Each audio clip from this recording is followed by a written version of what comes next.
এই যে লোকটা একজন প্রবাসী, অনেক তো ডিউটি করছেন, একটা দিন ঘুমাইতে পারেন না ঠিক মতো, আরাম করে, ছুটি নেই, কোম্পানির ডিউটি।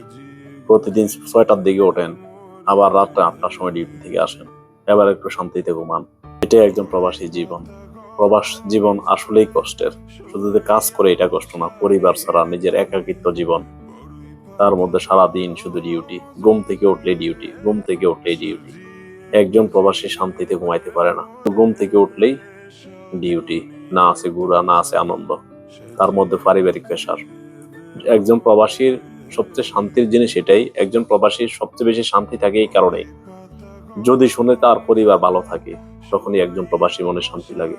আর যদি প্রবাস জীবনে এত কষ্টের পরে একজন প্রবাসী শুনে তার পরিবার ভালো নাই, তাহলে একজন প্রবাসী কখনো শান্তিতে থাকতে পারে না।